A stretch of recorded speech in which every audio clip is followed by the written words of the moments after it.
Advanced Financial Modeling, Topic 1, Asset Risk and Return, Learning Objective number 4. We're going to estimate expected returns using Fama-French 3-factor model and judgment. So, reviewing CAPM is a formula and a theory that says the return of any risky asset I is the risk-free rate plus a compensation for risk, and your risk compensation is the beta to the market and the risk premium to the market. The Fama-French 3-factor model has 2 other risk factors besides market risk, and that is size, and we call it book, size and book. And it comes from empirical research that shows that small cap stocks have outperformed large cap stocks, and high book value of equity to market cap of equity have outperformed low book to market stocks. So the factors sometimes were called size factors and book factor, but sometimes we call them SMB and HML. Small minus big firms tend to outperform small firms that tend to outperform big firms. We say small minus big, and HML, high minus low, high book to market minus low book to market. And here's the Fama-French formula. The first part looks exactly like CAPM. Return on any risky asset I is the risk-free rate plus the beta to the market times the risk premium to the market. Here's my compensation for size, meaning that you have a beta to small cap returns and a risk premium for being small, and a beta to high book to market stocks minus low book to market stocks, and a risk premium for high minus low book to market stocks. So in practice, here's what you're going to do. You're going to regress the excess returns of your stock, say capital 1, against 3 factors all at once using a multivariable regression. So you're going to regress the excess returns of, say, capital 1 financial against market minus risk-free, minus also against the returns of small stocks minus big stocks. So we call it SMB. So I have this data set from Ken French from the Fama-French model, and he has a time series of the returns of small cap stocks minus big cap stocks. It's called SMB. And so we're going to regress the returns of capital 1 against SMB, and we're also going to regress the returns of capital 1 against high minus low book to market. All right, we cannot use Excel's slope function because we want to use a multivariable regression that does the estimate of the 3 variables simultaneously. So you want to go to data analysis, and you might have to add this tool to your Excel. You want to get the data analysis tool pack so you can run regression.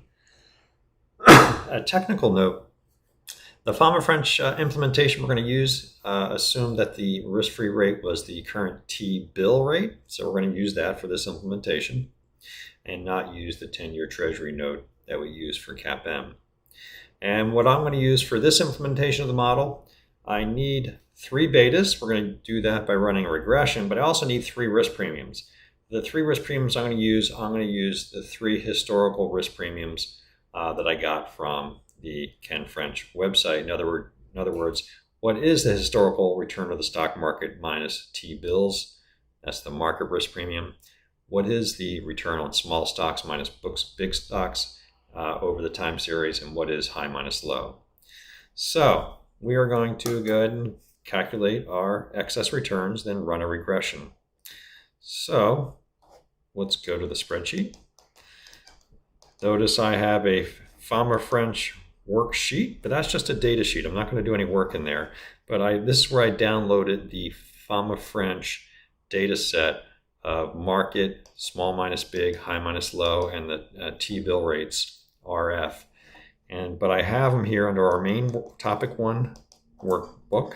I have a link to those data right here. It looks like it's starting in column Y. And so I have the Fama-French market minus risk-free. These are the excess returns of the market. Small minus big stock returns, high minus low book market returns, and the monthly T-bill rate. So let's interpret these numbers, say, on this column right here, or this row. In December of 2023, The stock market outperformed T-bills by 4.85%.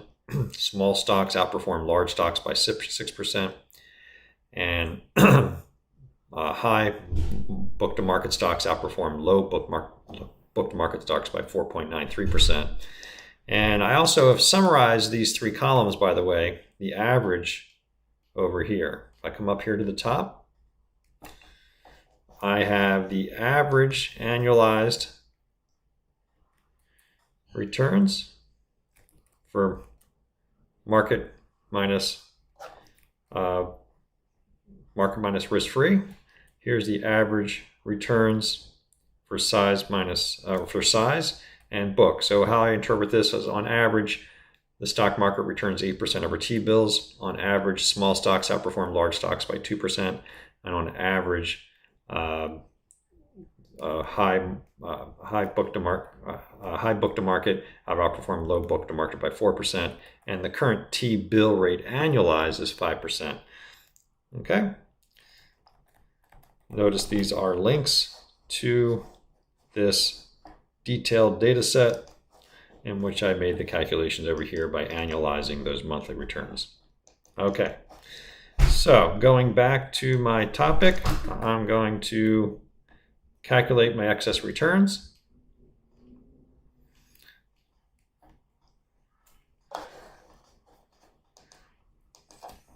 Let me just delete these real quick. All right, I want to calculate the excess returns for Capital One, Tesla, and La-Z-Boy using Fama-French data set. So I'm going to go for Capital One. I want to get the original monthly return for Capital One. Those are excess returns, don't use those. There it is, minus the excess return, minus the Fama-French, getting dizzy, Fama-French risk-free rate. And I'm going to put a $ in front of AC. Because I always want that to be an AC. All right, so I have a $ in front of AC. That way I can copy this over. Copy that down.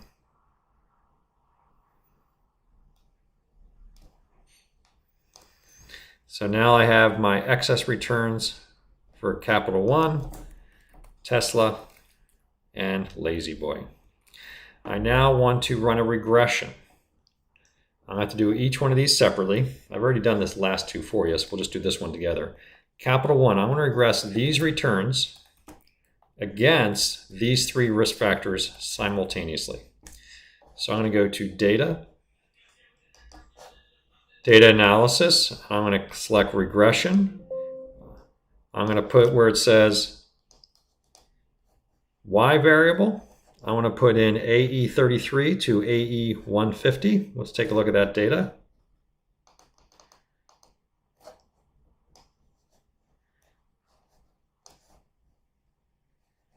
So AE33 is this right here. The Y variable, I'll just do it separately, is the Capital One's excess returns. Notice I also selected the title COF, so I'm going to click on labels there. The three X variables, independent variables, are going to be these three columns. They have to be in contiguous columns, by the way.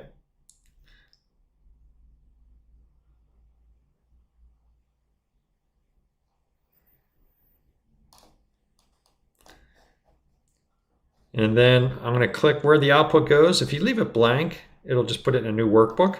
But I'm going to put it in somewhere in the worksheet. I'm going to put it over here to the right.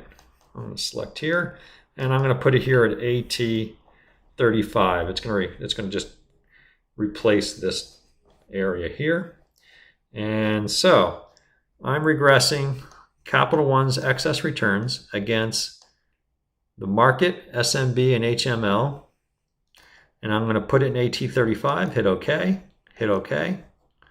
Let's go look at the data. Here's the regression. Has a R squared of 67%, adjusted R squared of 66. And here are the three betas. I'll go ahead and just highlight those. The market beta is 1.29, which is very close to what we estimated when we did CAPM. The book beta is 0.54, and the size beta is 0.54, and the book beta is 0.87. I'm just going to have a link to these three numbers here. The top left of my spreadsheet has a space for the three betas. So I'm going to say equals, and then I'm going to go back and grab that first beta.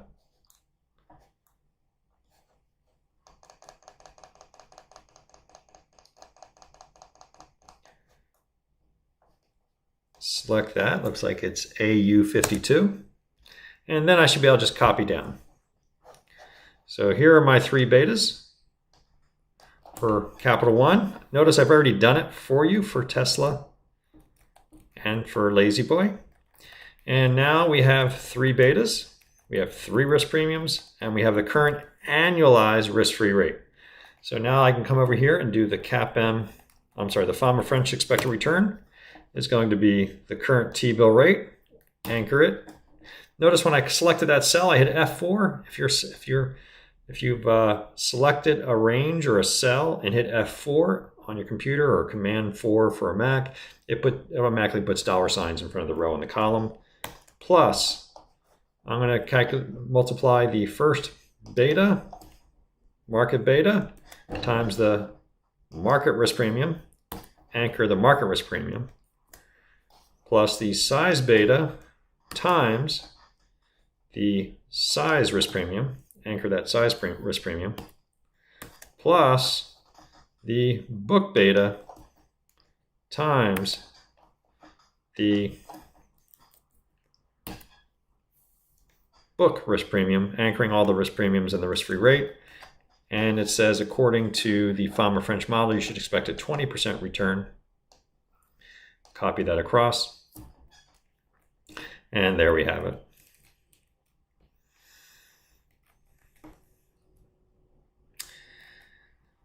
So these are considerably higher. And then the question is, well, I have historical returns, say for Capital One, 13%.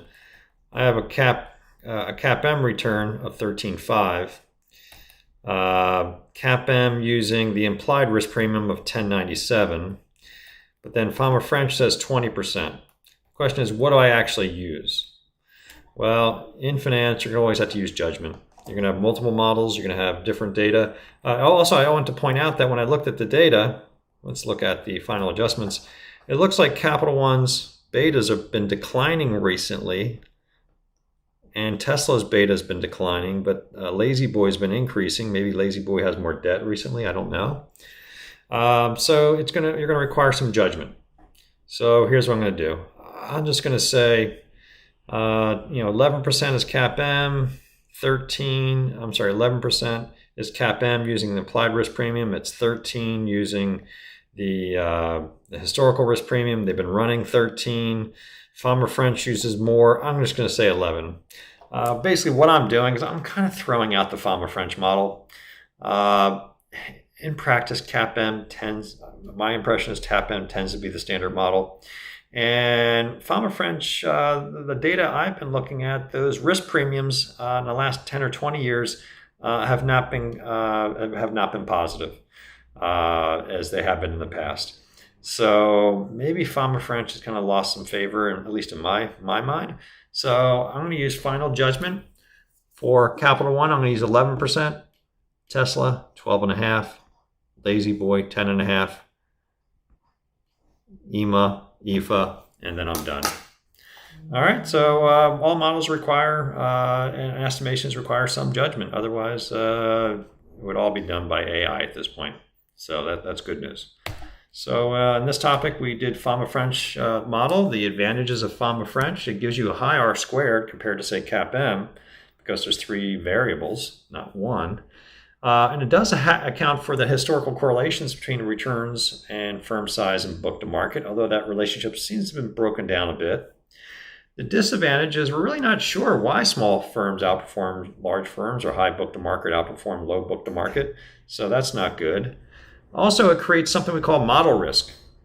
I'm very uncomfortable doing CAPM all the time because I'm never sure what beta is, and I'm never sure what the market risk premium is. Well, when you go to Fama-French, you have now 3 betas and 3 risk premiums to estimate. Fama-French may be preferable to CAPM if you believe that the small firm effect and the book to market effect will happen in the future, and you can estimate the risk premium. But I'm a little uncomfortable using Fama-French at this point. Make sure when you run the betas for Fama-French, make sure you use the regression tool and not 3 slopes. Okay. And for our model, we make sure you regress the excess returns of the market against the excess returns of the stock against the excess returns of the market.